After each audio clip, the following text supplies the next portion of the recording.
What do you do when another player in a game is a loyalist, meaning a player that won't betray an ally for the whole game? It's extremely difficult to deal with them, because if you're on the other hand of the alliance, you're gonna get crushed by an alliance that never breaks. And I've encountered this situation quite often, and usually it doesn't really work out for me.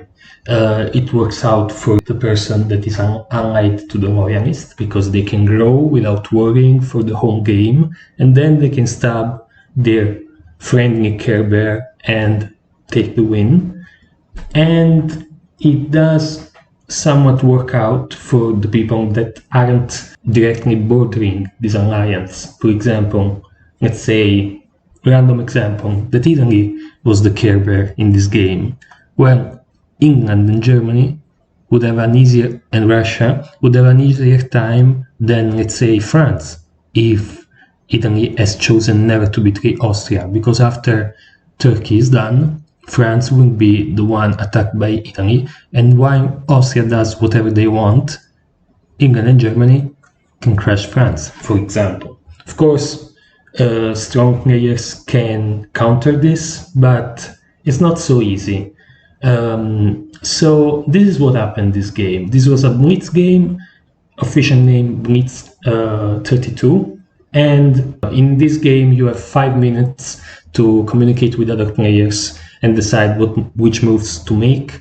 You can only communicate in spring and fall, while retreat and build only last for 1 minute. By the way, the blitz games moderators are trying to start a blitz game or two every day, so go join the Discord server. Anyway, in this game I was France, and I was faced with this situation down the road, but let's see how I did and what I did to counter the situation that I mentioned. So this game, pretty standard, talking with England.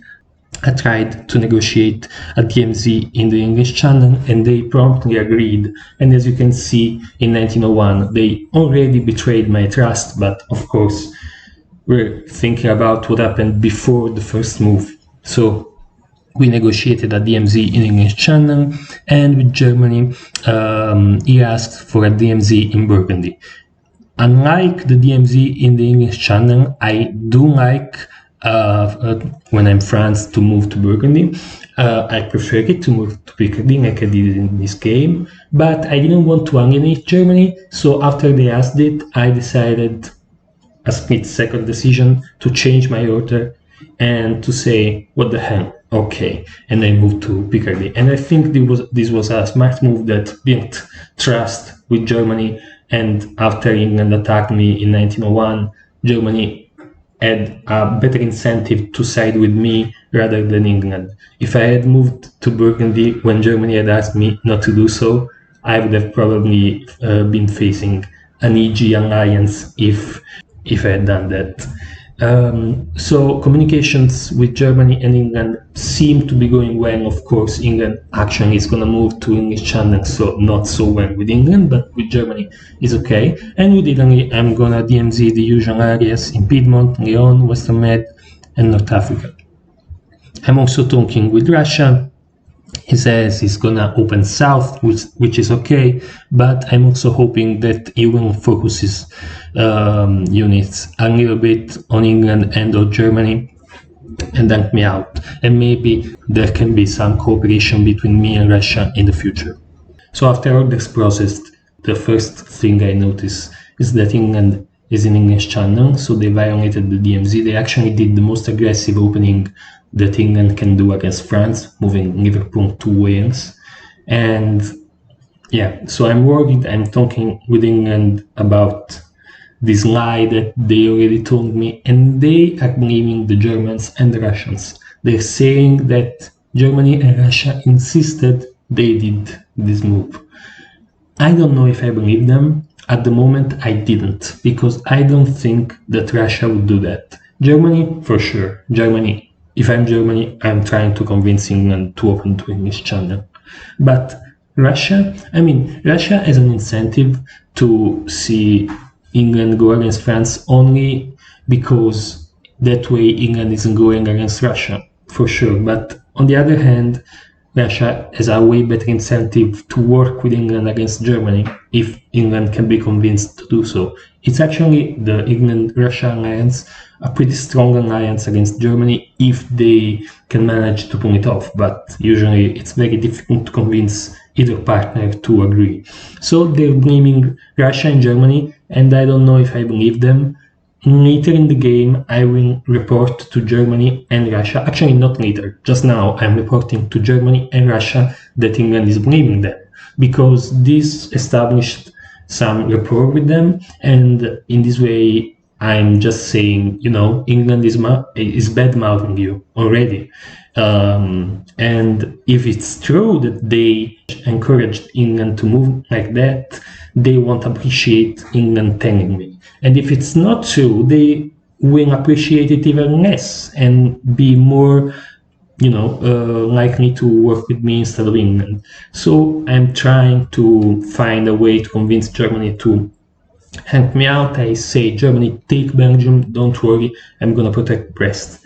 And my plan was to move Picardy to Brest, Brest to Portugal, Marseille is already in Spain, just holding, and that's it. I'm covering everything. The main risk is that England is gonna move to Mid-Atlantic Ocean or maybe convoy to Picardy, or if they're allied with Germany, I'm screwed in the long run, of course.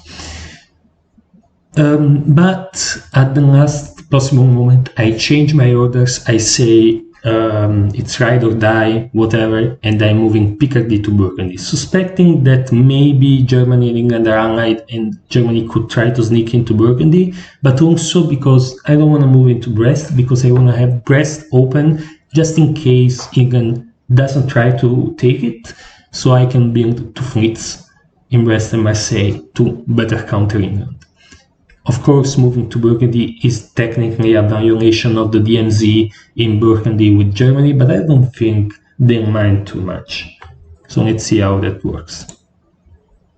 That worked fantastic because Germany bounced England out of Belgium. I took Spain and Portugal and moved to Burgundy, so I have two supply centers, Brest and Marseille, open to urban fleets. I can go hard against England, and it's pretty clear that Germany and England aren't really working together. We can see also that Germany is letting Russia take Sweden, and Italy is doing the classic boring opening, just convoying to Tunis. And while I see that Turkey was trying to support Apulia to Greece, but Greece was taken by Austria, and Russia takes Romania other than Sweden, and Turkey takes Bulgaria. Pretty normal board so far, and we can see that it's, in my opinion, pretty clear that there is a juggernaut versus an AI, but maybe not, we'll see. So at this point, my obvious plan is to build two fleets, which I do. England builds fleet London, Germany builds fleet Kiel and Army Munich, and Russia also builds fleet North Coast, St. Petersburg and Army Moscow. So this fleet in the north coast of St. Petersburg is obviously aimed at taking Norway, so maybe we have a sea lion, so an alliance between France, Germany and Russia to take down England, which is great for me.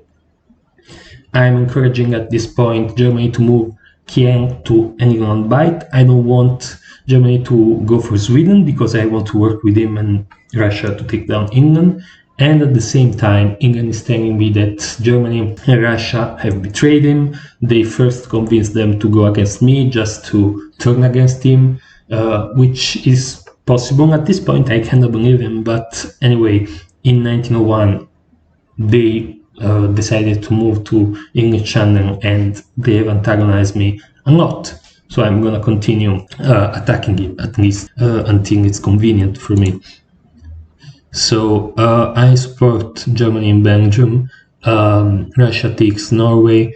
Germany is going for the North Sea, and I move my fleets towards England. And we continue in this fashion with moving to North Atlantic Ocean, Mid-Atlantic Ocean, and English Channel.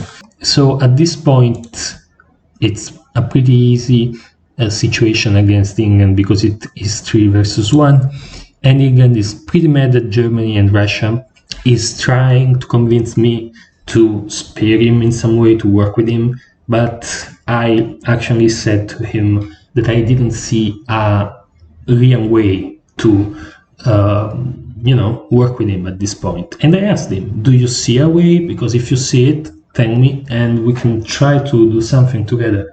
But they didn't. But by maintaining this conversation with England, I managed to seem like the good guy, because I was actually. Because if what England told me is true, that Russia and Germany convinced England to go against me just to backstab him, that means that they were the one who lied to them, while I was actually just defending and retaliating for them attacking and lying to me. So at this point they say, okay, if my sentences are gonna go to someone, they're gonna go to you because you're the one that didn't lie to me. I lied to you, so screw Germany, screw Russia, take my sentence, take London, take Liverpool. I say, okay, of course. And I convert to Liverpool, they let me in, and the next turn I moved to London and they actually support me in. I had told England to tap Liverpool because Germany was asking me to support Holland to Edinburgh, and at this point Germany was my next logical target in my mind. So I told England, try to tap me so that maybe Germany doesn't get into Edinburgh, but they get into Edinburgh because Russia gives them another additional support. So that's it. And that's great. England has been neutralized in just 1903. And that's fantastic. But at the same time, Russia, Italy, and Austria have completely destroyed Turkey as well. And Austria has stabbed Russia, and meanwhile, Italy has come after me. I had seen this coming, of course, in spring because of these moves, but I couldn't do much. I just bounced them in Western Med while taking London as well. So that I would have 2 wins. So I bring the fleet, and at this point I bring an army just for defensive measures against possible stabs from Germany. And Austria is growing quite massive, actually. Austria is pretty dangerous at this point, and I'm trying to convince Italy not to attack me. And this is the focal point of this video and this game. Italy is a loyalist. They tell me in no uncertain terms that they're never gonna betray Austria. They don't wanna. They don't feel like it. They just won't. And I believe them. It's actually pretty credible from the way they're talking to me that they won't ever in the whole game, unless maybe Austria backstabs them and then they could defend themselves, attack Austria. This means that Austria doesn't have to, if Austria has a correct read on Italy, doesn't have to worry about Italy at all. They can take down Russia, and then basically Austria will win this game. There's nothing we can do. Of course, at this point, Germany has also stabbed Russia for Sweden. So Germany is going after Russia. Austria is going after Russia. This could be a central triple. Germany, Austria, Italy alliance, and me and Russia are gonna get pummeled. At this point, after I realize that Italy is a loyalist, which is a real bad news, I talked to Germany. This is what I have always done when I'm faced with a loyalist. I talk to the other neighboring power and I say, hey, Italy is a loyalist, is a Care Bear, is never going to attack Austria. This means that Austria is a major concern for every one of us right now. And here's the thing.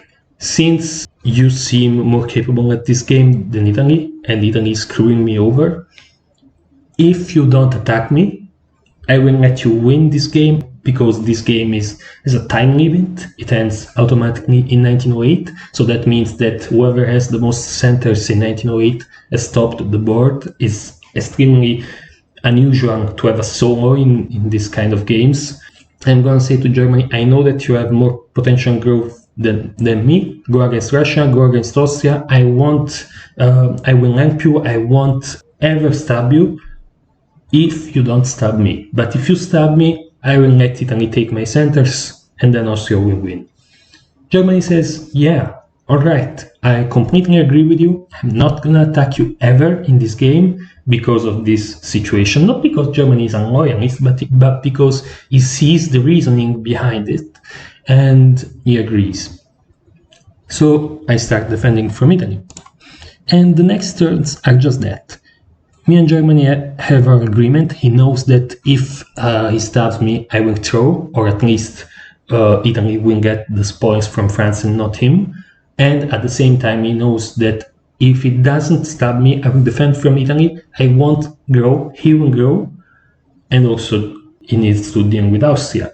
So after Germany grows significantly against Russia, he decides to come rank me against, or better yet, to come try to stop Austria, and he comes against Austria with major results actually. While you can see Italy in 2 years since he has stabbed me, he hasn't gained anything. Every year, every season, I'm telling Italy, this is fruitless, this is completely useless, you're gonna just let Austria, or now Germany actually, win this game. Just stab Austria. And he says, I'm never gonna stab Austria. And I continue insisting that it should just back off. Now, if he was a reasonable player, I would probably just say stab Austria, because that's the sensible thing to do. But or even Russia, even go take Ankara and this, it's better than this. But since he isn't sensible, he isn't playing by realpolitik, he's playing by emotions and loyalty, which is something that you can do sometimes, but not for the whole game. Now I just start to say, just back off. I don't care who you attack, back off, because if not, Germany is going to win.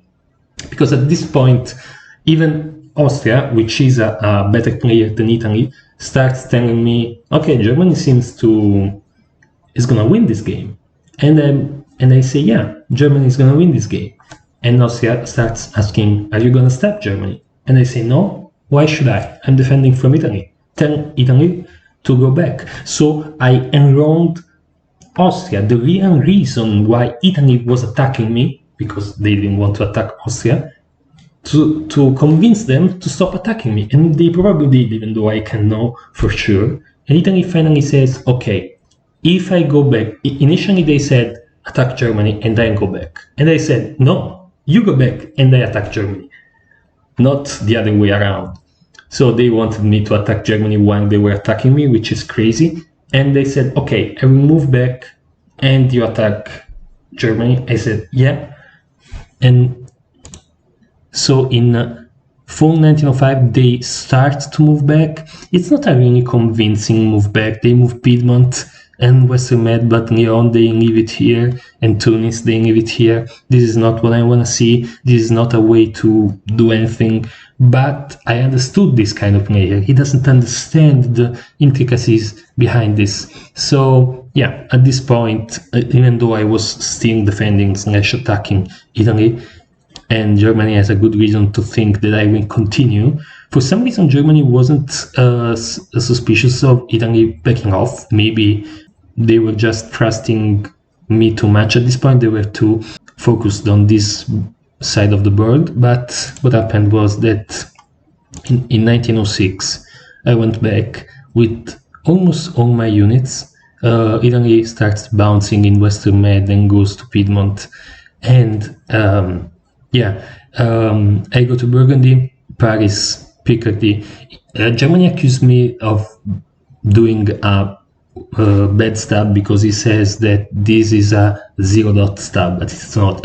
It's a 1 dot stab because I can take Belgium, and this is just spring, so it's a 1 dot stab. But other than that, there's just and I will have position on him after this.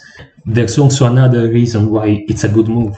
Germany is winning this game. It's gonna steamroll Warsaw and Moscow and maybe even Vienna and something else. He was the board topper until this point. He had played an amazing game, and I was the only one that could do anything about it. And I did. And if I didn't do that, maybe I could have had Tunis, probably not. And then what?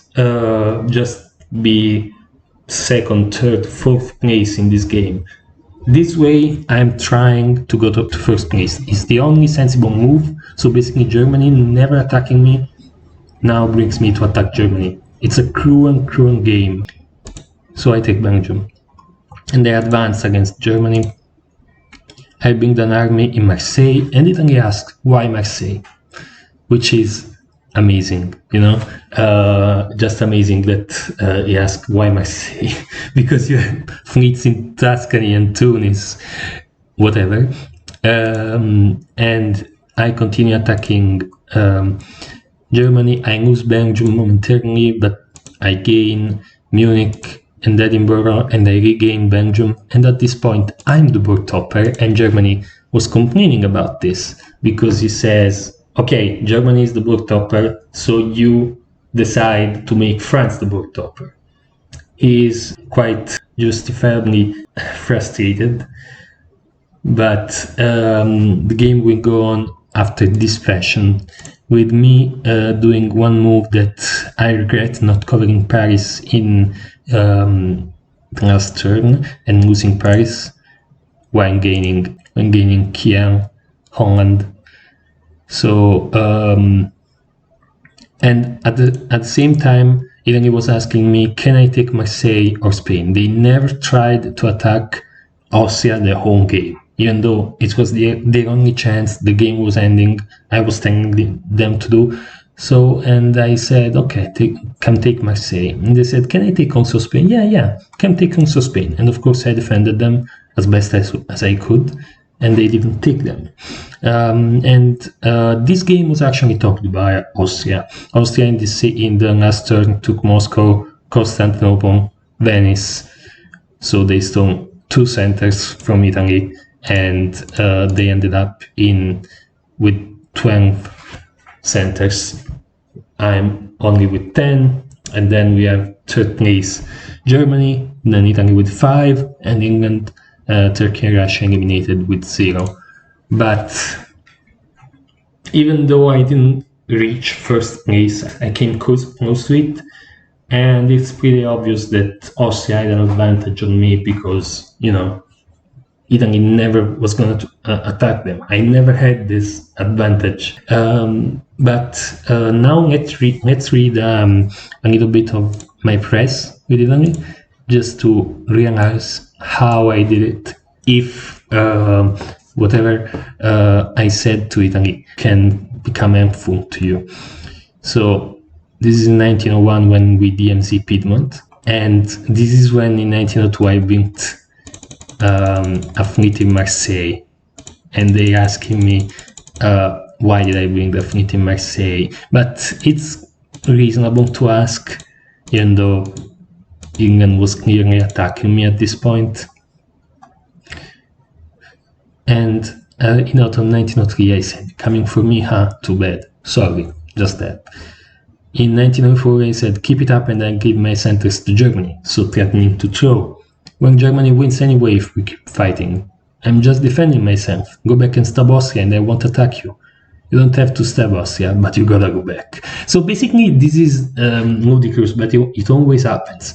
A player will try to attack you, you will threaten them to stab someone, and they will say, if we keep fighting, they win anyway. Which is, we're only fighting because you attacked me. Okay. And he says, I can't stab Austria, but at the same time, I know attacking you is a losing game. I can't stab Austria. It's not a good move, it's not a good idea. I can't. Because he's a care bear, he's a loyalist. So go back. At this point is that part of the game that I started to try to convince them just to go back, not to actually start Austria, just go back. Then please, you're giving this game to Germany. I don't want to attack Austria. This is the key to this. That's my only other choice. Then Germany wins this game. This is not how diplomacy works. I know it's not fair to you since I attacked you, but if you attack Germany, I attacked Austria. This is just a lie, and a really bad one. It is impossible for me to attack Germany if I got a defense from you. You have to go back, or else I'm stuck, and Germany wins. At this point, you see that I stopped trying to threaten to throw to Germany. I'm just saying Germany will win if you keep this up. Because threatening to throw some games with this kind of player, I find it's not really helpful. He says attack Germany in the north, then commit once I've moved away. Go for ban, then I move away. First you move away. I'm not a fool. I think you are, Italy, actually. If I move away first, Germany still wins through Austria. If you move away first, I can take the front line. Okay, this makes absolutely no sense. And then, okay, just silence at this point. I'm not gonna respond to this. And he says, okay, I'll move away and see how it goes. And I say, it's up to you. If I move away, you take my centers and I die. So at this point, I'm saying it's up to you. It's your idea. So you do you. And this is very good. It's a good idea to let the players think for themselves after you have influenced them. And at the same time, I was talking to Austria and saying, get Italy to stop attacking me. So, and Austria had a legitimate reason to get Italy to stop attacking me because Germany was attacking Austria at the same time. And then, please don't lie to me, Italy, okay? So, I actually convinced them. I don't know if any of these messages is the key to that, or just Austria ordering Italy to move away, but I'm just asking him, please don't lie to me, which is silly, you know? You say, please don't lie to me in diplomacy, who is gonna follow that advice? But actually, kind of works. People don't want to do something that you please asked courteously not to do. So, and then I threaten Italy. I need to do it because this is stating the obvious, but Italy seems not to get it. So I say, by the way, if you attack me again, I give my centers to Germany. This is an experiment for me. Okay. This is why when he's asking me why I went in Marseille.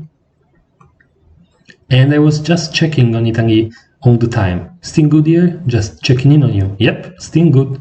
I know we had a rocky start, but I appreciate you turning back. Germany is still first, but I'm doing what I can. And then he asked me, if it comes to it, would you give me one of your centers for a shared worktop? And I say immediately, not meaning it at all, sure, but come closer next turn, not now. Absolutely, because I can predict how this will go. I could lose to Germany's defense. This was not true at all, but I know that he can't read the attacks. I know that he can see that I'm actually winning against Germany in 1907. So I'm delaying his attacks so that I can defend myself from them. And I say, come take Mar, it's fine. I invite them to take Marseille. He says, thank you. Would you give me Spain as well so we share the top? And I go, sure. And then I warn him of, beware of Constantinople, but he doesn't, of course. He loses it to Austria. And he says, are you still on or not? We'll both be at 9. And I say, yeah, no problem. Great. And of course, I defended myself, which was fun. And in the end, not only he wasn't at 9, but he was at 5 because he lost a bunch of centers from his dear ally Austria. So, who is the big winner when you have a loyalist in a game? The ally of the loyalist. Usually, it ends up also well for the other powers that border the guy that is being attacked by the loyalists. In this case, should have been Germany. But since I somehow convinced Italy not to attack me anymore, even though I didn't actually convince Italy to stop being a loyalist and to attack Austria, I managed to reach second place. Maybe next time I will find a way to reach first place. If you see in this video, you viewer, any particular message that I sent to Italy that may be helpful to understand what I said to them that convinced them to turn away, let me know. And yeah, this is the game in which I countered a loyalist. And just for reference, this is the final board position. Okay, so thank you for listening to this log. If you have, you're amazing, and see you soon.